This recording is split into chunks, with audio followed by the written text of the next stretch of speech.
Aleluia. Pode sentar. Quero convidar um pouquinho aqui à frente a irmã Maristela. Cadê a Maristela? Cá, Maristela, um pouquinho. Não foi combinado, mas a irmã Maristela tem vencido dia após dia na sua vida. E ela está indo por várias partes do Brasil. Deus está levando ela para dar um testemunho daquilo que o Senhor está fazendo na vida dela e através da vida dela. Então, eu queria nessa ceia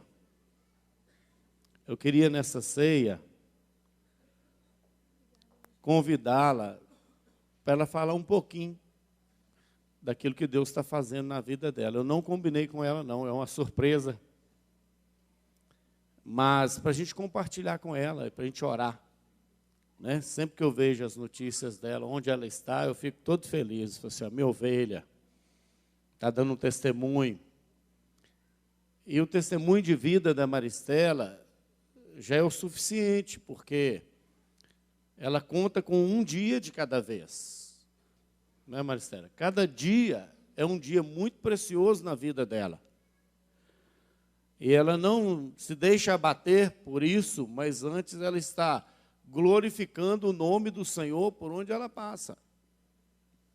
Então eu queria que ela compartilhasse conosco nesse momento de ceia, que nós somos uma família só, para que você não se esqueça de interceder por ela, porque todos os dias ela tem falado do amor de Deus para as pessoas. Amém? Eita, pastor Wagner. A graça e a paz do Senhor Jesus, amada igreja, amém? Amém. Foi surpresa mesmo. Amém. E sempre é muito oportuno, né? A gente falar do que Deus tem feito por nós. E essa manhã eu acordei e liguei uns louvores que eu tenho para ouvir.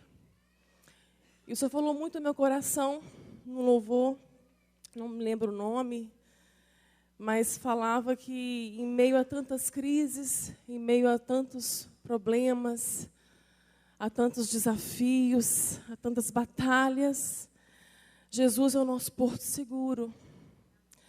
Nós podemos descansar nele, nós podemos confiar nele. E eu tenho aprendido, sim, igreja, eu tenho aprendido que a felicidade é contentamento. Que a felicidade não é você ter, não é você prosperar em bens materiais.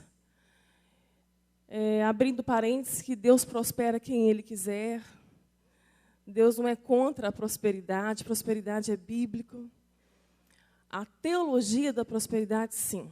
Para mim, ela é maligna, ela é diabólica, e ela tem frustrado muitas pessoas. Porque nessa teologia as pessoas têm aprendido com esse evangelho diluído que não pode sofrer, que não pode perder, que não pode ser pobre, que Deus tem que curar, que Deus tem que dar o milagre que você veio buscar. Você tem que pagar por ele, tem que sacrificar. Isso é maligno. E no meio disso tudo eu tenho visto pessoas sofrendo muito. Eu conheço pessoas que são muito, muito, muito pobres. E a única coisa que elas têm é o dinheiro. Então, neste vale que eu tenho atravessado, eu tenho visto muitas coisas. E cada dia aprendendo mais. Que felicidade, né, que é tão desejada e tão buscada por todos nós. Que felicidade é contentamento. É você ter o contentamento em tudo que Deus te deu. Você pode passar por essa vida sem ter o que você sonhou, mas que você possa ter um coração grato a Deus por aquilo que Ele já te deu. Porque o que Ele já nos deu na cruz é tudo que nós precisamos. O que nós vamos trazer memória hoje é isso. Nós não merecemos nem estar aqui. Nós não estamos aqui por mérito nosso, nós não estamos aqui porque somos bons. Você não está sentado aqui porque você tem um bom comportamento, ou tem obras para mostrar. Você só está aqui porque o Espírito Santo te atraiu. Nós só estamos aqui diante dessa ceia para ceiar com Cristo e trazer a memória, porque o Espírito Santo de Deus nos trouxe. Nos atraiu para a mensagem da cruz, que nem para ir para Jesus nós prestamos. Nós não queremos. Nós somos maus, igreja. Não tem ninguém bom aqui. Não tem ninguém bom aqui. Todos nós pecamos, destituídos, fomos da glória de Deus. Mas essa graça maravilhosa que nos atrai e nos une agora, num só Espírito.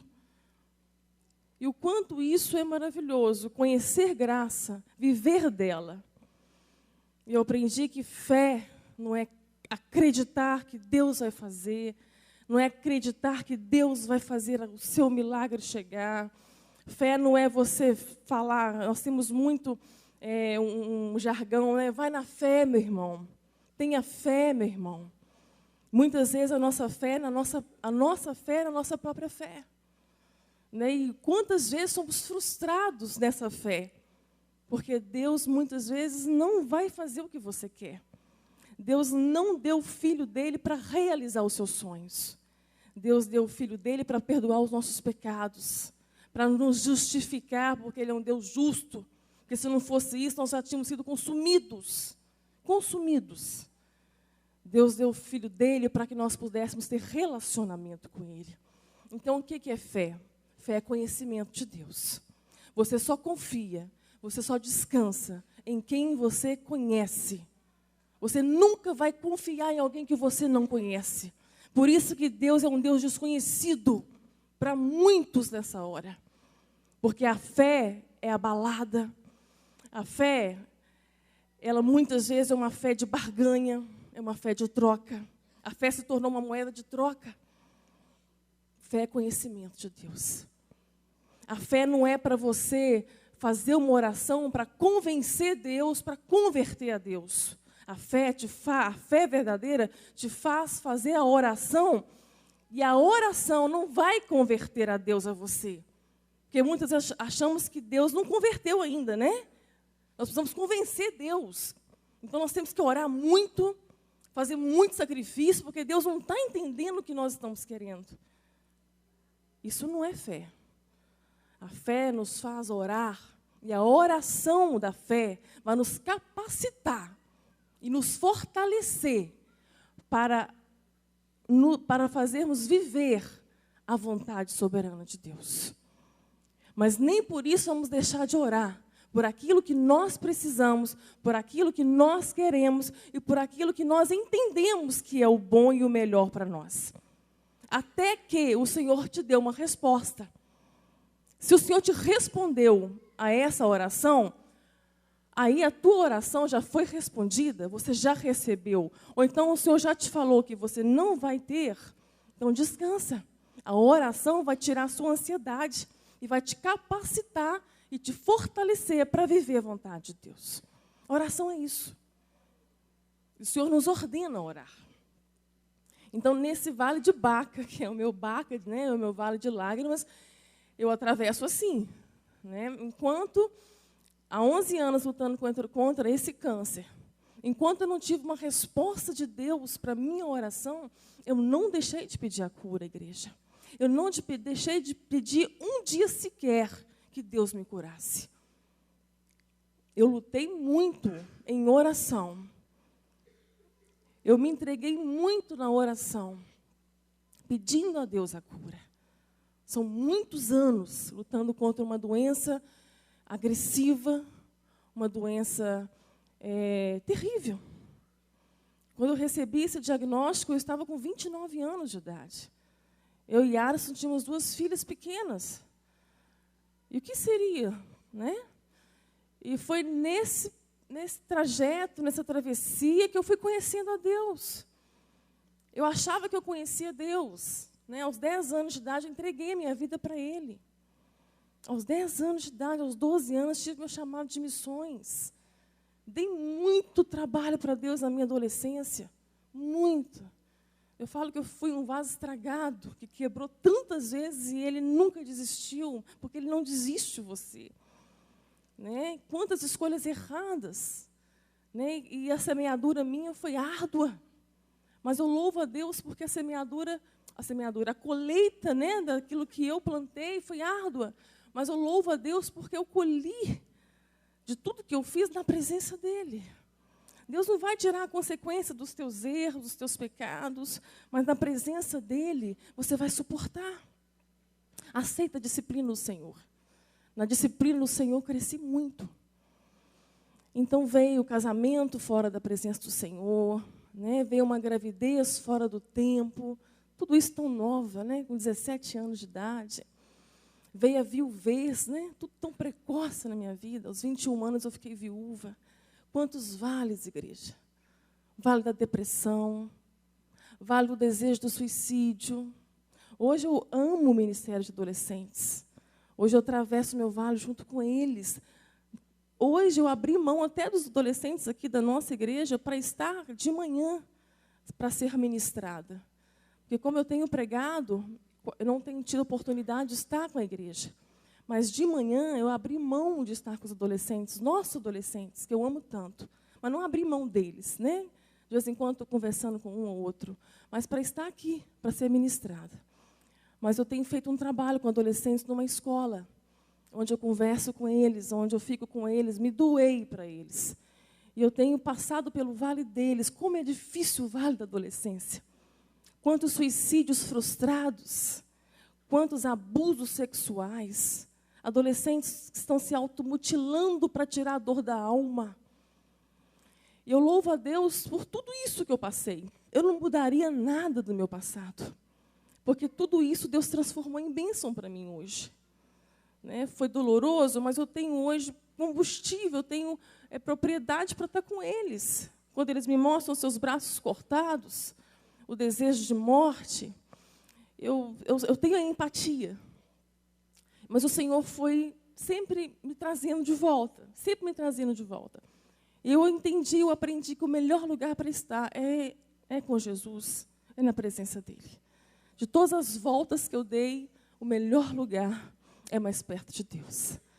Então, vivendo aos 29 anos de idade, já casada com Ariston, meu segundo casamento, foi onde aconteceu tudo isso. Mas o Senhor nos revela, então, que havia um projeto na enfermidade. Havia um projeto e revelou o projeto. Tudo que Deus tem planejado para a tua vida, desde antes da eternidade, está escrito. Deus tem um projeto na tua vida. Você pode passar por essa vida sem conhecê-lo, por causa do seu pecado, da sua desobediência, da falta de submissão a Deus. Se você não submeter a Deus, você não vai alcançar o que Deus tem para você. Isso é triste. Mas, às vezes, nós somos levados a duras penas para alcançar, né? Então, foi assim. E aos 29 anos, então, eu conheço o projeto. O Senhor revela que o que era o projeto era pregar o Evangelho. Só que não entendia como. Pensei que seria como eu já estava fazendo, pregando o Evangelho. Anunciando a palavra de Deus na igreja, com os amigos, no trabalho. Só que o Senhor foi mostrando aos poucos. E pregar o Evangelho do Reino de Deus em todos os lugares que eu fosse enviada. Mas seria no vale da enfermidade. É isso que eu não entendia. Que projeto era esse? Então, tirou o câncer a primeira vez, um câncer agressivo já, mostrando na biópsia que era o pior câncer cerebral.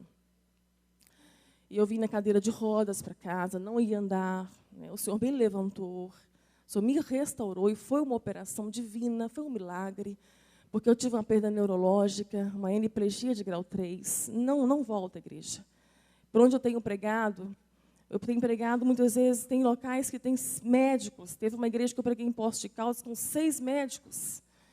Às vezes eu prego em igrejas com muitos fisioterapeutas. Eles vêm depois para dizer que foi um milagre.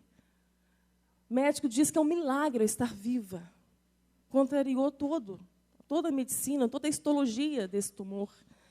É um milagre eu ter andado. Mas nosso Deus é Deus de milagres. Ele é o mesmo Deus. Ontem, hoje e será eternamente.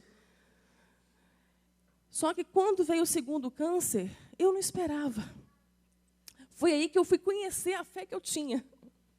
Porque quando o médico disse que eu tiraria o câncer em 30 dias, eu falei, não. Eu quero uma ressonância, eu vou trazer em 30 dias uma ressonância nova para o senhor. E o senhor vai ver que eu não vai precisar de operar. Por que eu disse isso? Porque na minha fé, Deus ia me curar. Então eu cheguei em casa e falei, Senhor, o senhor tem 30 dias para me curar. Olha só, gente. Que fé violenta, né? Isso que é fé, né? Mas faltou uma coisa nessa oração. Foi isso aonde eu conheci. Isso foi o divisor de águas para mim. Faltou uma coisa nessa oração. Pai, eu sei que o Senhor tem poder para curar. Eu sei que o Senhor pode me curar. Eu sei. E o meu sonho, é a minha vontade. Eu estou com medo. Eu não quero passar por isso de novo. Mas me ajude a descansar no Senhor. Mas faça a tua vontade. Porque a tua vontade ela é perfeita, a tua vontade ela é boa e a tua vontade ela é agradável. E a minha fé não estava nem aí para a vontade de Deus. A minha fé dizia que eu tinha crédito com Deus. Que Deus agora ia trocar os meus créditos pela cura. Claro que eu não entendi assim. Hoje eu olho para trás e eu vejo que eu vivia na teologia do mérito. De bom comportamento, de boas obras. Quanto mais eu fazia para Deus, quanto mais envolvida na igreja, quanto mais fazendo, Deus ia fazer por mim também. A troca. Sabe o que aconteceu? Os 30 dias se passaram. A cura não veio. Porque nosso Deus não é um Deus de barganha. Nosso Deus não é um Deus de créditos. Nós não temos créditos, igreja. Não há crédito, é graça. Nada que você faça para trocar com Deus não vai surtir efeito. Porque é graça. Ele olha para você, ele tem que ver em você o sangue de Jesus sobre você. Por isso que ele te vê. Assim ele não te consome. Mas também nós não temos débitos. Nós não temos débitos. Na cruz, não. Quando estamos vivendo a mensagem da cruz, vivendo o evangelho verdadeiro, submissos ao nosso rei, nós não temos débitos. Já foi pago. Amém, igreja? Seja livre. O acusador vai acusar você 24 horas, mas seja livre. Nós temos um advogado fiel. Então foi nessa etapa do segundo câncer que eu comecei a ser liberta da minha fé. O Senhor não curou. O médico operou.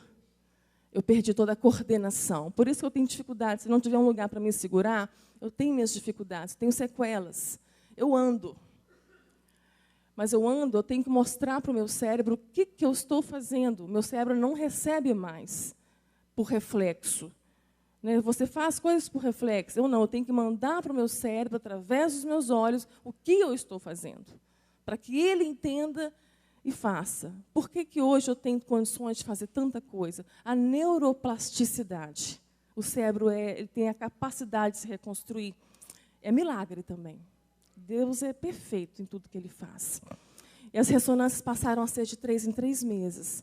Quando passou 1 ano e 11 meses, os buracos vazios, fazendo as ressonâncias de 3 em 3 meses, e durante 1 ano e 11 meses foi muito difícil para mim.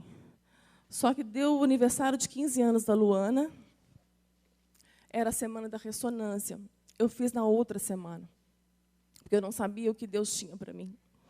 Eu não sabia se eu estava curada, eu não sabia se essa doença ia voltar. Então, eu deixei para fazer depois do aniversário da Luana. E quando nós fomos pegar o resultado, o câncer havia voltado pela 3ª vez. O meu médico de Belo Horizonte não pôde fazer mais nada por mim. Ele me mandou para São Paulo, num hospital especializado, um hospital chamado Beneficência Portuguesa. E o médico de lá, o chefe da radiocirurgia, o tratamento que eu iria passar, falou assim para mim: Maristela, você está em 5 anos da sua doença.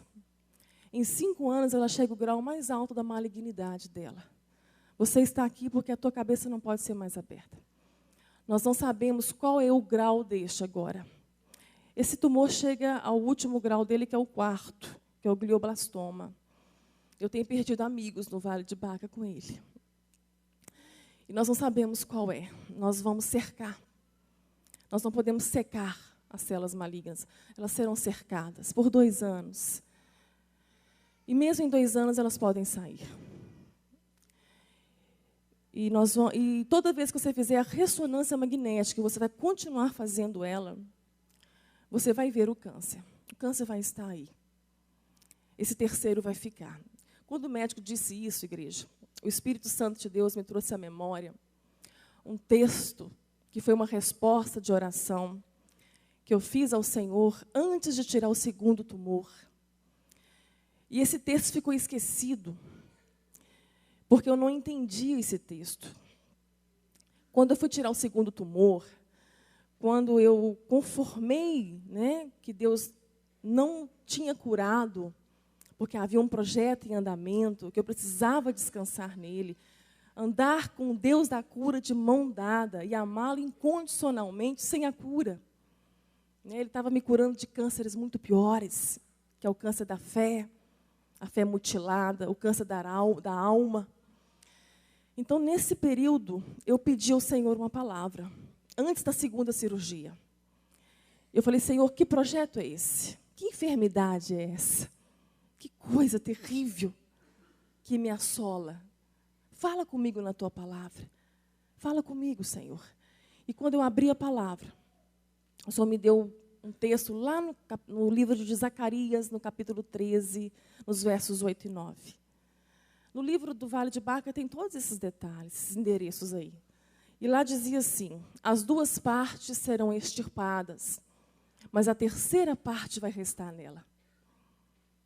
As 2 partes serão extirpadas, eu entendi. Extirpar é a palavra que o meu médico usava para extirpar tumores. Estava lá, num livro de 500 anos antes de Cristo. A primeira parte foi extirpada, a segunda estava para ser. O texto continuava, mas a terceira parte vai restar nela. Eu farei passar a terceira parte pelo fogo. A provarei como se prova o ouro. A purificarei como se purifica a prata. Você invocará o meu nome, eu direi, eu sou o teu Deus. Eu esqueci esse texto, porque tirou o segundo tumor, acabou. A vida seguiu. Quando chegou lá em São Paulo, o médico disse isso. O Espírito Santo traz a memória. Aí eu passei a entender o restante. Exatamente como o médico disse, a terceira parte vai ficar. O que Deus fez foi mostrar o plano dele. Antes de tirar o segundo tumor, ele disse que os 2 iriam expirar. E expiraram mesmo, porque os buracos continuam vazios até hoje. Mas antes de tirar o segundo, Deus disse que haveria um terceiro, mas que esse terceiro ia ficar. Seria a prova da minha fé. Passar pelo fogo é o fogo da provação. E é só a provação, é só a tribulação que faz a tua fé crescer, meu irmão. Por isso que o sofrimento está para nós. Regozije-se, alegre-se na tribulação. Vamos entender o que o apóstolo Paulo está dizendo, porque estamos num tempo oportuno para entender isso. Tempos de muitas dores, de dias maus. Então, quando eu entendi, eu fiquei confortada, porque Deus estava no controle de tudo. Os 2 anos se passaram após a radiocirurgia. O tumor continuou estável. O Espírito Santo me fez fazer uma oração, porque nem orar a gente sabe. Se tem uma oração que todos nós precisamos fazer todo dia, Senhor, ensina-nos a orar. Nós não sabemos orar, igreja. E o Espírito Santo me levou a fazer uma oração. Em 2010, no final de 2010. Olha que oração. Eu falei assim, Pai, está aqui o terceiro, eu faço as ressonâncias de 3 em 3 meses, os buracos estão vazios, esse câncer está aqui quietinho, ele vai continuar assim? Para o resto da minha vida? Estável? Dormindo? Eu abri a palavra. Senhor, fala comigo na tua palavra. Tudo direcionado pelo Espírito Santo. Eu jamais faria isso se não fosse pelo Espírito Santo. E quando eu abri a palavra, o Senhor me deu a resposta. Em Daniel 11, 29, ele respondeu, no tempo determinado, virá outra vez. E a última vez não será como a primeira. Então eu entendi que iria acontecer alguma coisa com o terceiro. Em 2012, meu médico me deu por curada. Ele estava muito feliz e disse que eu era um caso bem-sucedido na medicina. e que eu estava curada. Só que eu sabia que eu não estava curada, porque o meu Deus tem a última palavra. Às vezes nós ouvimos coisas boas que queremos ouvir e não vem de Deus, igreja. Quantas vezes abraçamos respostas como se viessem de Deus e não são de Deus. Então, igreja, tenha discernimento. Tenha discernimento até naquilo que você gosta de ouvir, porque o diabo sabe o que você quer. O diabo, quem tem interesse de te dar tudo o que você quer e satisfazer todas as suas necessidades, tudo o que você deseja, é Satanás. Deus vai te dar o que você precisa. É bem diferente os dois. O diabo, o interesse dele é dar tudo o que você quer. Tudo o que você quer. Esse é o interesse dele. Deus vai te dar o que você necessita. Necessita. E nós não sabemos nem o que nós precisamos. Eu achava que só seria feliz curada. Eu coloquei a minha felicidade na cura. Eu fiz da cura um bezerro de ouro. Nós somos idólatras sem percebermos. Idolatrei minha cura. Tudo que você atribui valor, poder e segurança é um ídolo seu.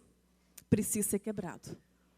E a cura, o desejo frenético e a busca pela cura teve que ser quebrado no meu coração. Quando eu entendi que Deus não curaria. Só quando a gente entende a resposta do Senhor que a gente para. E aí começa a viver um novo de Deus. Foi onde começou a minha vida, viver uma novidade de Deus. Então, quando foi 7 anos, né, de 2008 até agora, 2015, esse câncer dormiu. Quando foi agora esse ano, a ressonância denunciou aquilo que o Senhor me disse em Daniel 11:29, no tempo determinado. E Deus escolheu o tempo de 7 anos.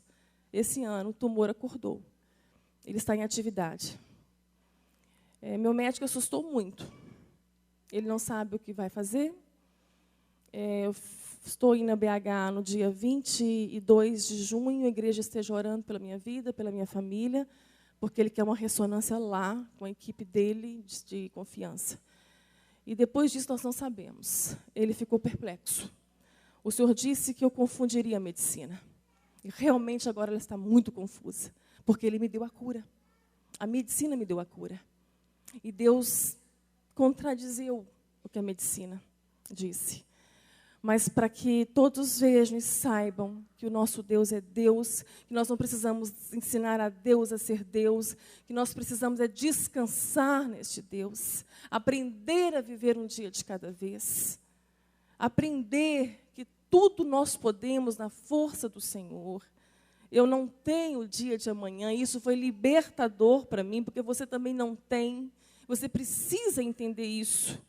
Viver o dia de hoje, cada dia tem o seu mal, igreja. Não precisa preocupar com o dia de amanhã, não precisa ficar aflito com o dia de amanhã, porque pode ter certeza que amanhã trará o dia mal também. Amanhã trará o seu mal também. Então, esforça-se no mal de hoje, seja especialista no dia mal, vença um dia de cada vez. A ansiedade é a doença do século, está engolindo muita gente, está tirando a paz e o sono e a saúde. De crente preocupando com amanhã, sendo que nós temos um Deus que nos garantiu o pão nosso de cada dia. Ele vai nos dar, é hoje. O que você precisa hoje, o Senhor te dá. Esquece o que você quer, peça ao Senhor aquilo que te é necessário. Que a tua fé não venha ser uma fé que venha te frustrar, porque Deus não frustra ninguém. Deus não decepciona ninguém, igreja. O convite do Senhor é: submeta-se a mim. Se quiser, negue-se a si mesmo. Então, para seguir Jesus, você tem que negar primeiro a você mesmo, negar os seus sonhos, negar os seus projetos, seus planos. Eu não sou pregadora do Deus da vitória, do Deus do milagre, do Deus que hoje vai fazer o que você quer. O seu milagre vai chegar hoje, porque nós temos um Deus de milagres. Nós temos um Deus do impossível. E isso nós já sabemos que Ele é. O que a igreja precisa saber, o que ela precisa fazer, é se submeter a este Deus. Deixar Ele ser rei na sua vida. ser um pecador confesso e arrependido, de coração contrito diante dele. Deus não tolera o pecado. Deus é santo, santo, santo. Vamos viver um dia de cada vez, buscando estar mais perto dele, santificando a nossa vida, confessando o pecado, que muitas vezes já está de estimação, já é um pecado doméstico. Vamos abrir mão de tudo.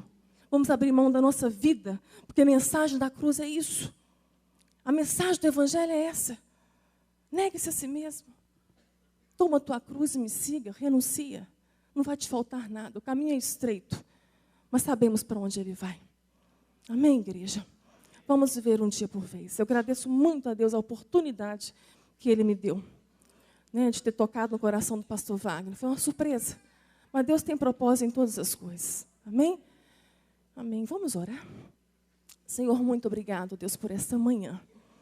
Que o Senhor venha segurar nossa mão forte, porque iremos passar por tempestades. Muitos já estão passando aqui, Senhor, por grandes tempestades. Muitos aqui já estão no olho do furacão.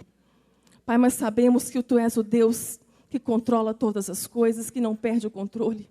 Todas as coisas estão sujeitas ao Senhor. Tu és poderoso, Senhor. Tu és um Deus poderoso. Nós servimos um Deus poderoso, um Deus de milagres, um Deus do impossível. O que nós precisamos é nos converter ao Senhor. O que nós precisamos é conhecê-lo, Senhor. Que a Tua vontade, ó Deus, se faça em nós. Que a Tua vontade soberana, meu Pai, se faça em cada um aqui, ó Pai. Nesta manhã, em nome de Jesus. Amém. Deus abençoe a igreja.